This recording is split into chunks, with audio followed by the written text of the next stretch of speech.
Hi everyone, my name's Holly and I am the DIY and lifestyle blogger for hollygrace.ca.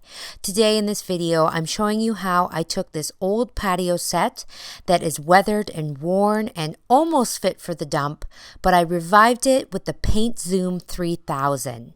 So I'm going to show you here how easy it was to use this paint sprayer to spray paint these chairs. If I had to paint these with a brush, it would take me forever to get into all these little cracks and grooves and crevices, and I painted this whole entire patio set in about half an hour with the Paint Zoom 3000.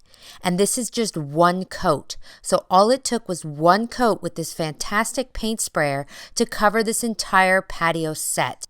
The other great thing about this paint sprayer is that you use very little paint. So I didn't have to refill this container at all, and I didn't even use the full amount. Cleanup is super easy with this paint sprayer. That is another great feature. I am so happy with how this DIY project turned out.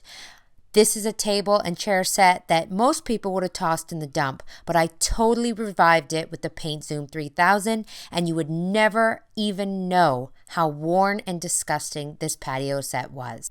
If this incredible transformation has inspired you to get creative with a Paint Zoom 3000, I hope you will use my code HOLLYGRACE. It comes at no extra cost to you, but I do make a small commission that helps me keep on making my videos. Thank you so much for tuning into this video.